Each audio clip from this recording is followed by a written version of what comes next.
The rapid evolution of technology has changed nearly every aspect of our day-to-day lives, and sports media is no exception. While traditional press conferences used to be the end-all be-all when it came to controlling the narrative around a sports team, that is simply no longer the case. Now, many players and even teams use the exact same methods that us fans use to voice our opinions and share our lives. That, of course, would be social media. The rise of social media has launched the sporting world into an unprecedented age of visibility. Fans can see their favorite players' workouts, meal plans, and even have a look into some festive team functions. We now have what borders on unlimited access. It has been a complete game changer. And while most of the change has been positive, I'm sure you can find a bunch of athletes that long for days without social media. Not just because fans can be super invasive at times, but also because it has made it so much easier to get in trouble. And I don't just mean by being tagged in a compromising picture. It could also be guys that just let the moment get the best of them, and they tweet out something very inappropriate. It isn't just the players that need to be on the lookout either. Today's NFL franchises all have huge social media departments, and they too have to be careful with what they put out. And much to the amusement of NFL fans, they often aren't, or even if they are, there has been countless times that a team's official Twitter account has put out something rather harmless, only to have it turn into an utter down show once it ages poorly. So let's dive into our rankings of all 32 NFL teams' worst social media moments, from not so bad to the absolute worst.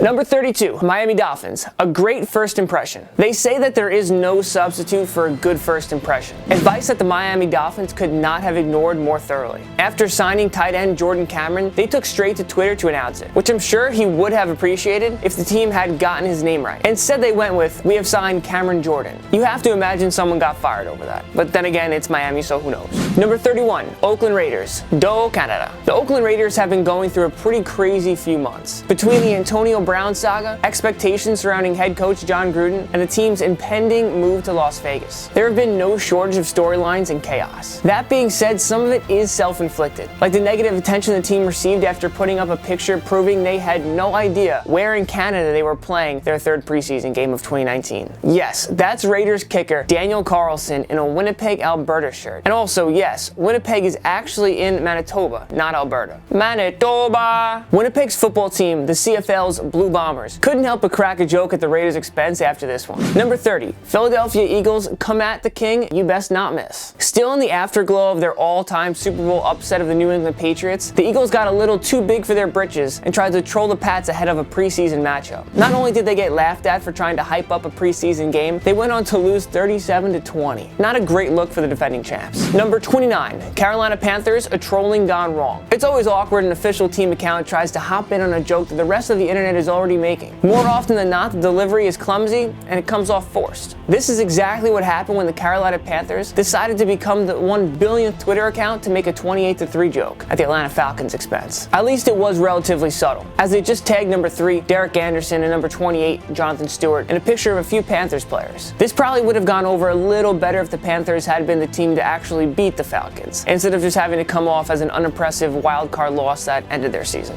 A loss that Twitter immediately ensured they would not forget. Number 28, Chicago Bears. If you can't beat them, troll them. Aaron Rodgers has been bullying the Chicago Bears on the football field since becoming a starter for the Green Bay Packers. Bears fans like to call the Packers rivals, but that would insinuate that there was a degree of competitiveness between the two teams. Either way, the Bears don't care much for the Packers or their superstar quarterback, and they let him know about it when they took to the Twitter streets to try and troll Rodgers for his public breakup with Olivia Munn. Now, this would have been a pretty funny tweet if the Bears had won more than 21 games over the previous 4 seasons, or maybe if Rodgers wasn't 15-4 against Chicago in his career before the tweet. Needless to say, the Bears' social media department ultimately backed off and took down the tweet. So all around, another big-time L for the Bears. Number 27, Pittsburgh Steelers. Time to delete the browsing history. Yikes. The Steelers wish they could erase this from the internet. Sadly, once one person screen grabs something, well, it lives on forever. That is exactly what happened here, when one of the Steelers' social media people responded to a tweet from adult film actress Mia Khalifa. Ever heard of her?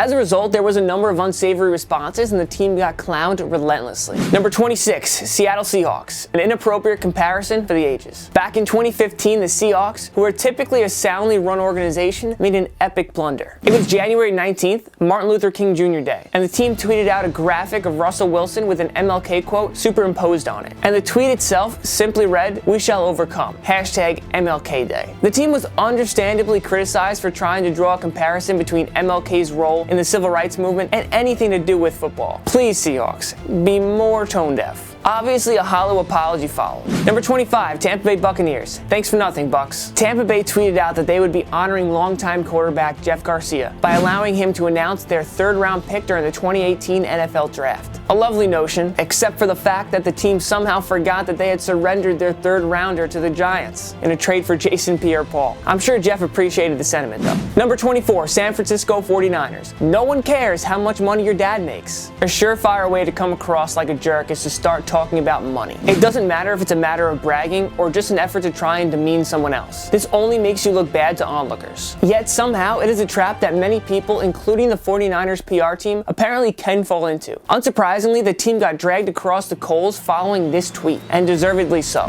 Number 23, Cleveland Browns. Wait, what happened to Saquon's arms? The Cleveland Browns created an online forum called #BrownsMailbag, which gave fans an opportunity to ask the team questions. One fan wanted to know if it was worth it to take a running back number 1 overall in the modern NFL. A debate that never gets old. Anyway, the Browns tweeted out the question and a link to the response. The only problem, the graphic they used was of Penn State safety Jonathan Sutherland, not Saquon Barkley, who was considered by many to be a potential number 1 pick in 2018. Guess the Browns forgot that college football rosters have so many players that they often double up on numbers between offense and defense. That is classic Browns. Number 22, Tennessee Titans. Stay classy, Tennessee. This one, I'll be honest, I'm a little bit torn on. Darren Rovell is somewhat of a dangerous character on the internet, and there are plenty of times that I want to do exactly what the Titans official account did and tell him, shut up, nerd. The team account did this when Rovell tried to devaluate Titans running back Derrick Henry's 99-yard touchdown run, calling it one of the worst tackling jobs and not one of the best runs ever. Good for the Titans for standing up for their guy, but maybe try and find a way that has better optics, especially if you're going to tweet it out from the team account. Number 21, Denver Broncos, a hotbed for cultural awareness. Back in 2017, tragedy struck Mexico when a huge earthquake hit and did tons of damage to the area, as it often does during these kinds of situations. The internet became a hotbed for thoughts and prayers, and the Denver Broncos social media team decided to get in on the action. The account tweeted out some well wishes, in Spanish of course, with a graphic of the Mexican flag that featured the team logo dead smack in the middle of it. Not only was this pretty inappropriate considering the seriousness of the situation, it also blocked out the coat of arms that is centered in the middle of the Mexican flag. And without the coat of arms, the Mexican flag actually becomes the Italian flag. Nice going, Denver. Number 20, Buffalo Bills. Help wanted. A geography teacher in Buffalo. Buffalo is known for many things. The epic tailgates, the diehard fans, there is a lot that makes it such a great football city. Amongst the city's repertoire of skills, knowledge of geography is not one of them, apparently. Ahead of a road game against the Minnesota Vikings, the Bills' social media team tweeted out a nice graphic of the team's football helmet hopping over from western New York to Minnesota. The only problem? The graphic showed the helmet landing nowhere near Minnesota. And obviously, the internet had some fun at Buffalo's expense. Even the Vikings hopped in on the action with this tweet. Number 19, Dallas Cowboys. Dorothy, Dorothy, Dorothy. Apparently, the Cowboys social media team needs to hop into an elementary geography course with whoever made the Buffalo Bills graphic. Following a defeat of the Kansas City Chiefs, the team tried to troll their opponent by tweeting, "Not in Kansas anymore," with a generic GIF. The only problem? Kansas City is in Missouri, not Kansas. The internet was none too kind for the Cowboys for their mess up, and understandably so. When a troll drops the ball in something this obvious, they can expect the trolling back by the hundreds. Number 18, Jacksonville Jaguars. Excellent choice of words. Down in Jacksonville, the Jaguars faithful were all excitedly celebrating a touchdown run by first-round draft pick Leonard Fournette. The team's Twitter chimed in with this clip, accompanied by a caption informing the masses that he punched it in. A seemingly harmless tweet, right? Well, it would have been if Fournette hadn't later been kicked out of the game for, you guessed it, fighting. Punching a guy specifically. Sometimes you just can't plan for these kinds of things. Number 17, Arizona Cardinals. Vote of confidence or kiss of death? It's been one rocky start for Josh Rosen in the NFL. He was taken number 10 overall by the Arizona Cardinals back in 2018. But unsurprisingly, it seems like Arizona didn't necessarily have a plan when they took him. Rosen became the starter in week 4, and while it wasn't pretty, his failures were partly the result of organizational chaos. Following the 2018 season, the team fired head coach Steve Wilks and sought out to bring in a new coaching regimen. They settled on a supposed offensive guru from the college ranks, Cliff Kingsbury. Just a month after the hiring, and still a couple months ahead of the draft, the Cardinals social media team made a questionable choice and tweeted out that Josh Rosen was their guy, only to end up taking Kyler Murray number 1 overall in the NFL draft and promptly shipping Rosen out to Miami. Well, it may be the most overused phrase in social media today, so let's get it out of the way early. This tweet aged poorly. Number 16, Cincinnati Bengals. Who's on first? Honestly, social media might be the least of the Bengals' problems. This is an organization that is absolutely riddled with poor decision makers and utter incompetence. So it shouldn't come as a shock that they aren't immune to social media gaffes in addition to their struggles on the field. During the 2017 NFL Draft, the team used its number 128th pick to select wide receiver Josh Malone out of Tennessee. And as is customary, they tweeted out a graphic. Only problem was the graphic was of offensive lineman Jack Jones, not Malone. And boy, could they not look any different. Number 15, Los Angeles Chargers. Never mix business and personal. Let's call a spade here. Twitter was a completely different beast back in 2007. But with that said, there is simply no excuse for what the Chargers digital media chief Joel Price was doing on the official team account. That's right, he was using it as his personal Twitter account. I'm not sure which is worse, PF Chang's or declaring one's desire for it from a corporate Twitter account. At least he got straightened out within a month or so when he formally announced his personal Twitter account, again on the team account. Can you imagine that happening today? Number 14, Los Angeles Rams. The Rams returned to the scene of the crime. Illegal hits and corresponding fines and penalties have been a hotly debated topic in today's NFL. That's why the Rams Twitter account caught the world off guard when it put out a Vine caption, "Good God Almighty," that featured a slow motion tackle that looked to be a blatant helmet-to-helmet hit. The post was met with an onslaught of CCs to the commissioner and Dean Blandino, and the Rams took the post down in embarrassment.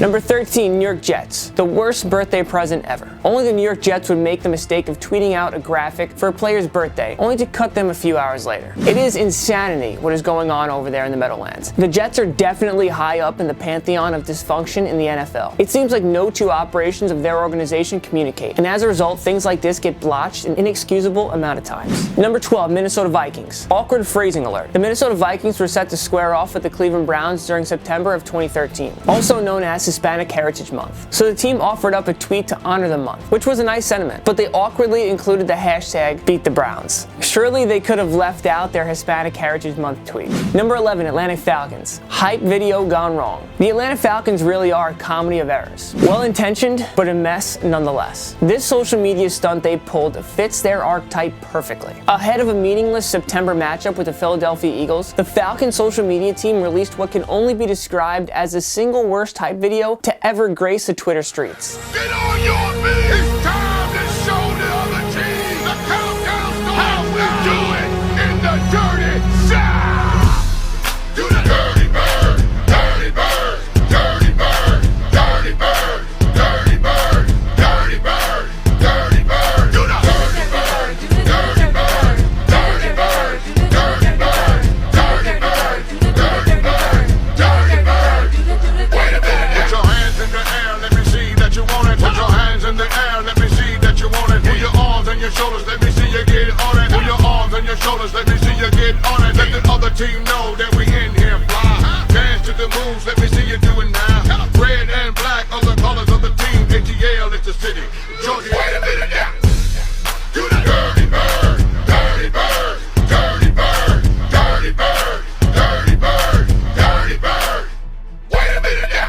While featuring Atlanta rapper Bone Crusher was a nice sentimental play, the musician hasn't had a hit since 2003. He hasn't even recorded an album or a mixtape since 2009. Obviously, the Falcons got roasted for their selection and ultimately deleted the post. Number 10, New York Giants. Phrasing. The Giants probably wish they could have had this one back. The team account tweeted a quote from the star wide receiver Odell Beckham Jr. that looked awkward, especially out of context. The internet's response was only exacerbated by the underlying rumors that continued to swirl around Beckham in his personal life. Surely he was none too happy with the team for this one. Number 9, Green Bay Packers. Pot meet kettle. The Packers are one of the NFL's most storied franchises, and that as a result, I think they must have forgotten that they are not a perfect organization. They showed an obvious blind spot when the team tweeted out an article questioning where fans drew the line on the character of their players, following the fallout of the 49ers' Aldon Smith's legal troubles. It was an interesting choice to say the least, considering the troubles that former Packers like Brett Favre, Mark Chmura, Johnny Jolly, and worst of all, Darren Sharper have had. Could be time for a good look in the mirror.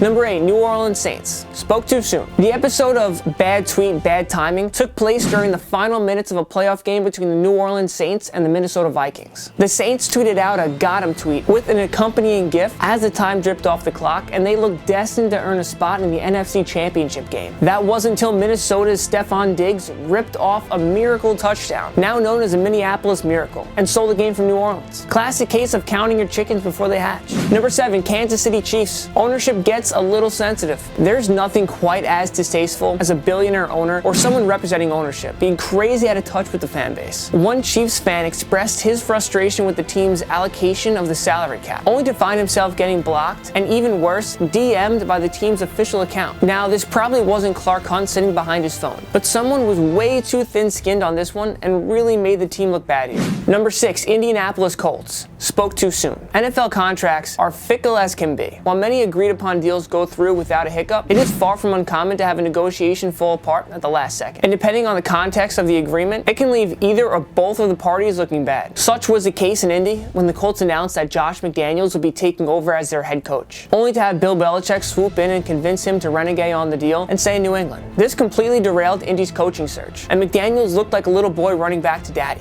Oh, and it also made the Colts Twitter account look bad for these tweets that they probably sent out a little too soon. Number 5, Detroit Lions. Ninja not a fan anymore? The Detroit Lions are another franchise famous for their mess-ups. Whether it was their ability to include early retirement of 2 generational talents, or how every big call seems to go against them in hilarious fashion, the Lions appear to be an organization destined for misfortune. Their social media department is clearly no exception. They enlisted Ninja, a huge player in the Twitch streaming space, and also a longtime Lions fan, for a promotional opportunity to take over their social media and serve as an honorary captain. While this was a good idea in concept, trouble arose when Twitter realized that Ninja had absolutely trashed the Lions just 2 weeks before, when he tweeted out the following: "Literally never going to another game again. Canceling my tickets to the Lions games." You would think they have a quality control guy to look out for these kinds of things. Number 4, Houston Texans. Survey says, okay, this one really wasn't the Texans social media team's fault, but damn did they get roasted for it. Ahead of a matchup with the New England Patriots, the team posted a poll that allowed fans to speculate how the Texans would score their first touchdown. If only the team had gotten the memo, the Patriots shut them out 27-0,